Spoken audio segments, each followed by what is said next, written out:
لا إله إلا الله وحده لا شريك له له الملك وله الحمد يحيي ويميت. Ассаламу алейкум, қымбатты көрермендер, баршаңызға Алланың амандығы, рахымы мен берекесі жаусын.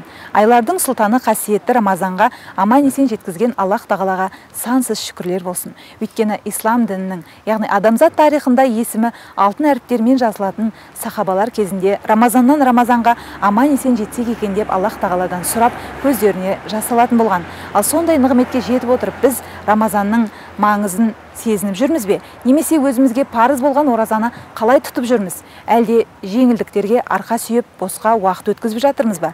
Мінекей осы сауалдарға бүгін бірге жауап іздейік. Ей мүминдер, сендерге бұрынғыларға парыз болғандай ораза парыз қылынды. Жалпы ораза айында негізінен мына үш топ мұсылмандарға негіз жалпы барлығына парыз. Олар мұсылман ораза парыз болу үшін не болу керек?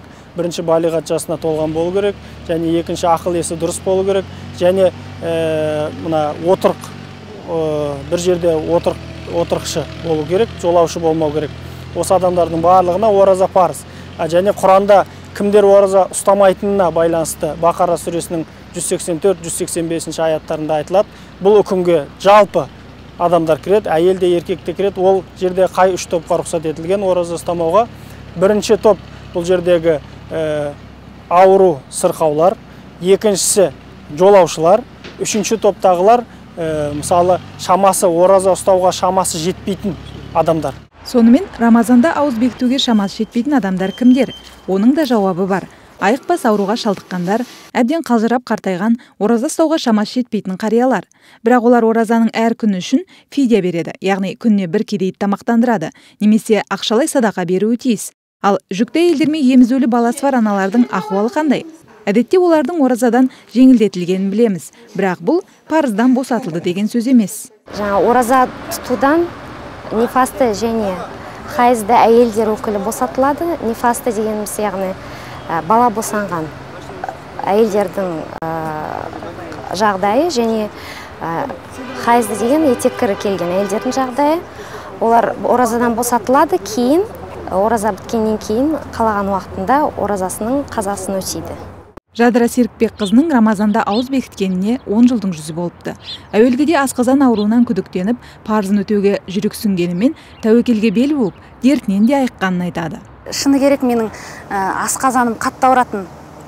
Асқазан ауырғаннан кейін ораза ұстамай-ақ қойсам ба дегенде ойым болды. Дегенмен де оның денсаулыққа да пайдасы, жалпы адамның рухани әлеміне, жүрегіне пайдасы, ең біріншіден ол парыз ғой Алланың алдындағы.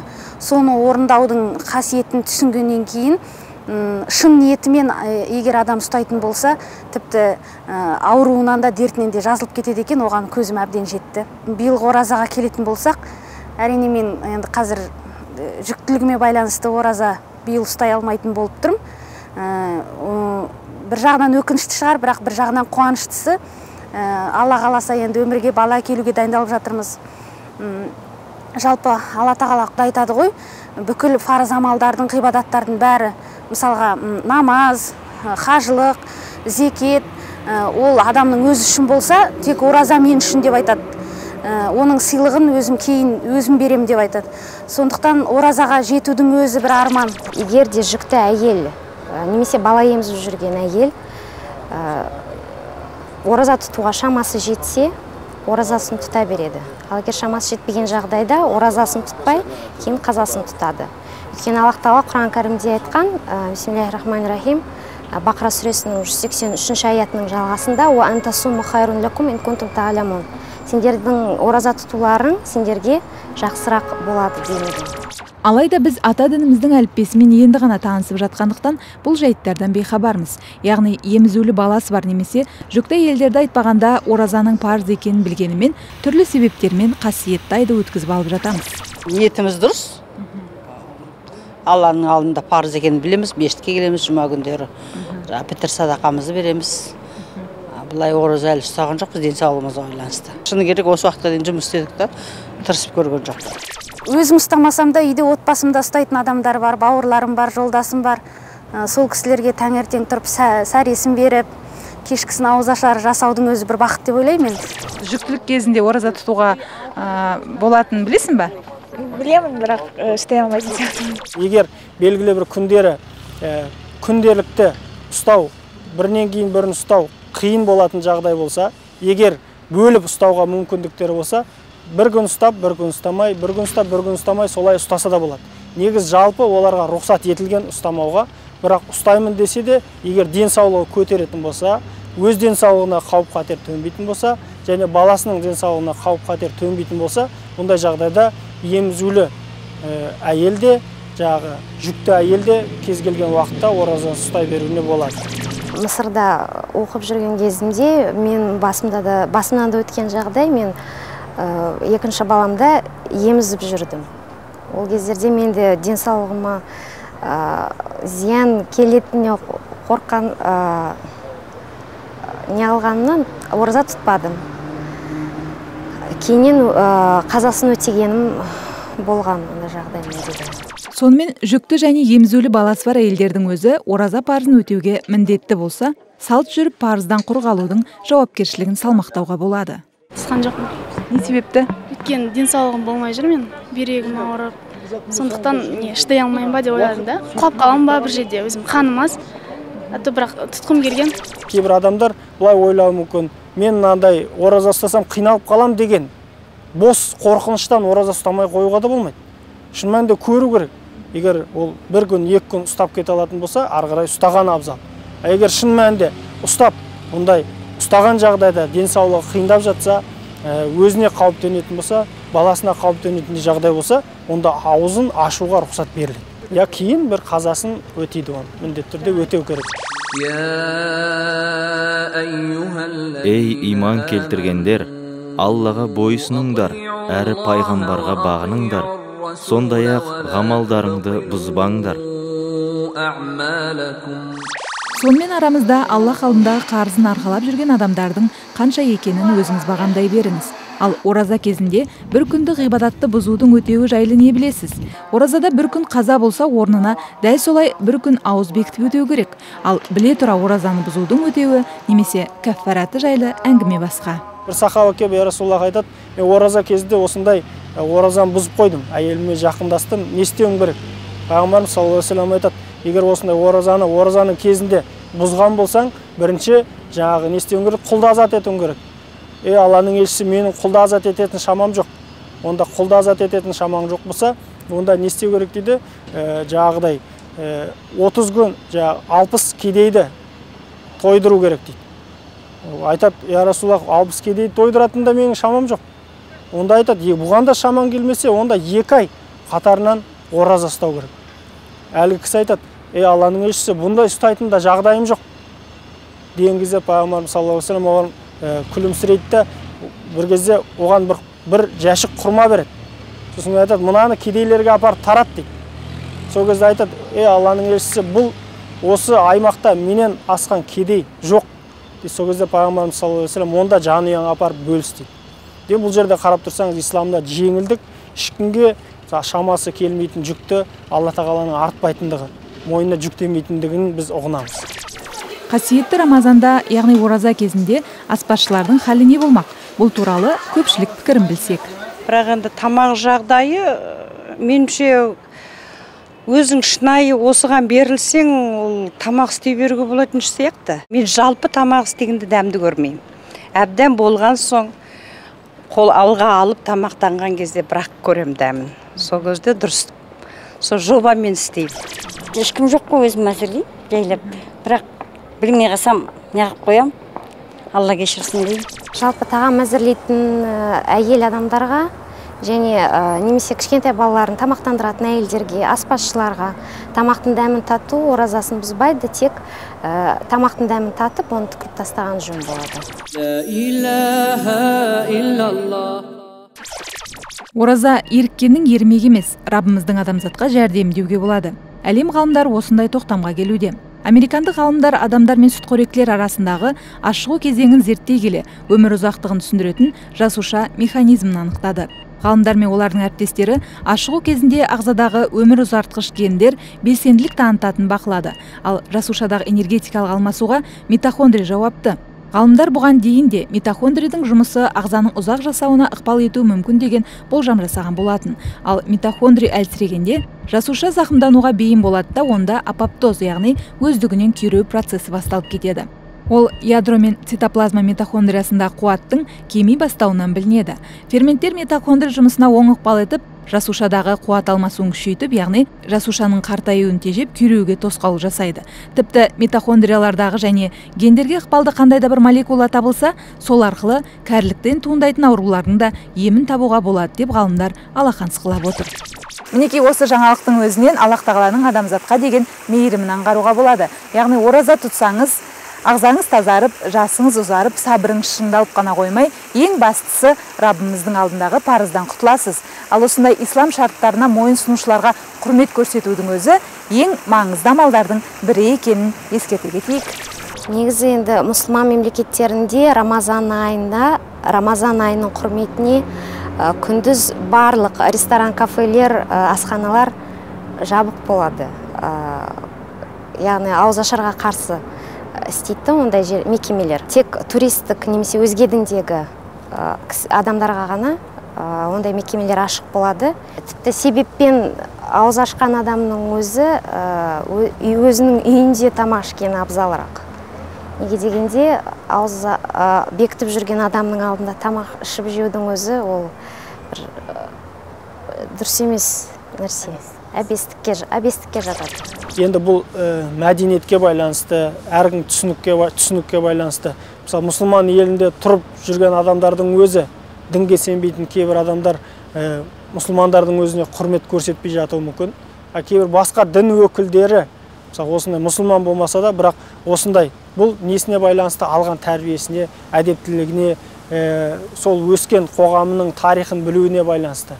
Осындай бір оқиғалардың біреусі болады. Кезінде бір яхуди оразаның кезінде баласы көшеге шығып бара жатып, қолында тамақ бар.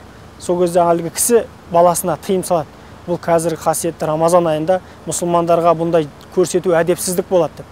Сол кейін бір себепкер болып, Алла тағала бұның жүрегін ашып, мұсылманшылығына себеп болады. Шынымен алып қарасаңыздар, бұндай тәрбие көрген адамдар, шынымен қоғамды дұрыс білген адамдар бұндай бейбастық, бұндай әдепсіздік жасамайды. Халқы сол тұрған елдің дәстүріне құрмет. Әйтпесе, ондай тәрбиемен өспеген адамдарды кез келген қоғамда кездестіруге болады. Тіпті мұсылман елдерінде тұрып атқан қоғамдарда да кездестіруге болады.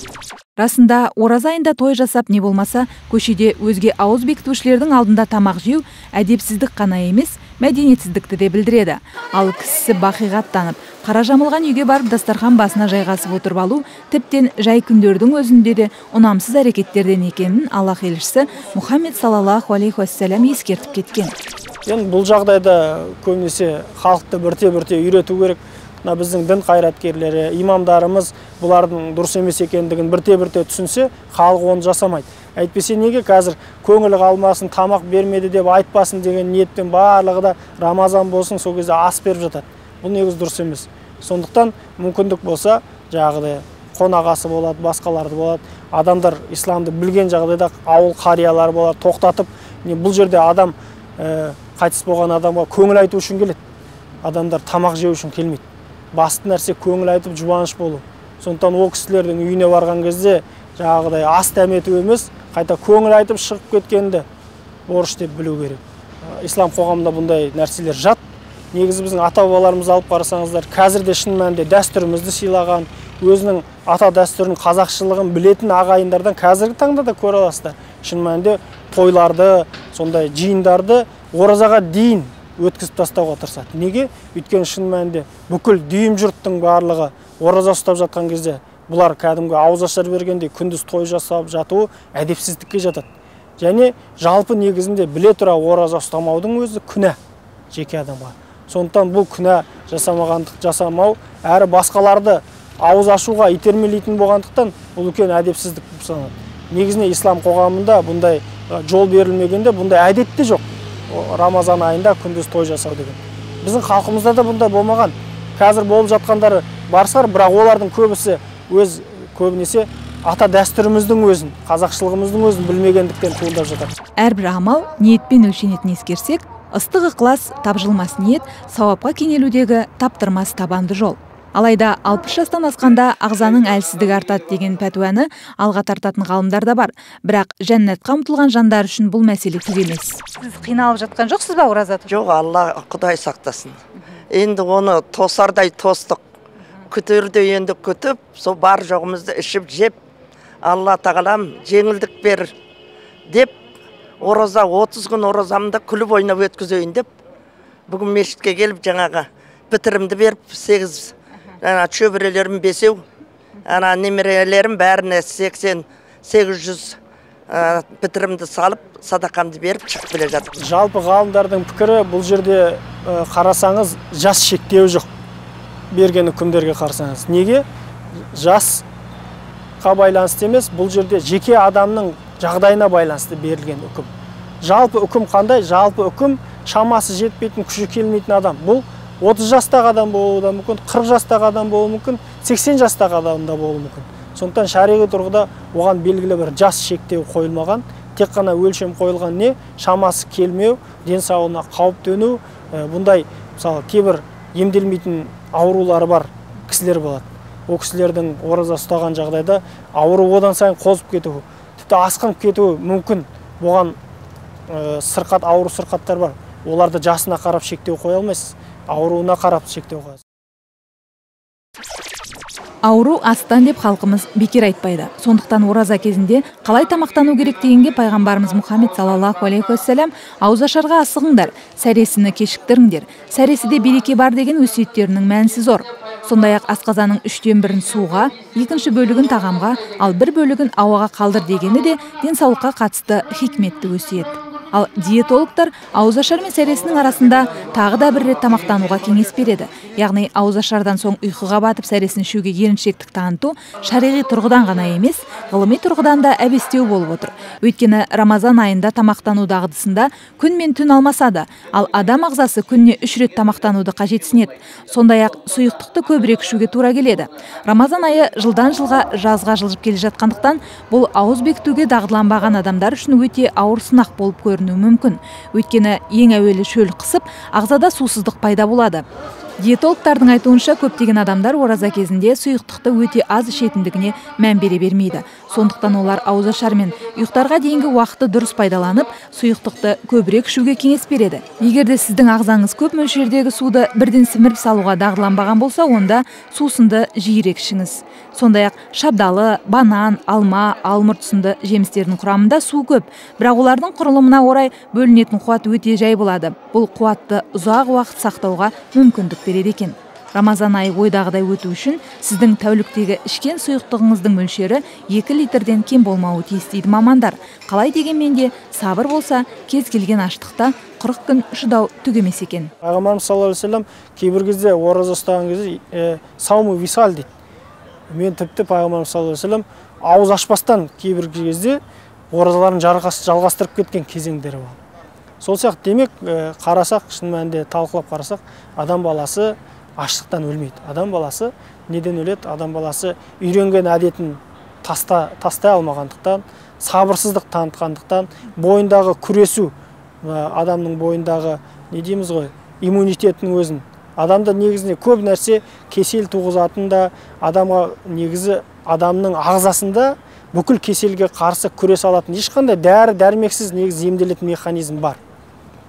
Бірақ адам бұл өзінің ішіндегі потенциалын дұрыс қолданбағандықтан көп жағдайда жаңағы микробтарға жеңіліп қалып жатады. Демек адамның бұған қарсы күресу күші азайып жатады. Бұл неге байланысты? Адамның өзінің миына байланысты.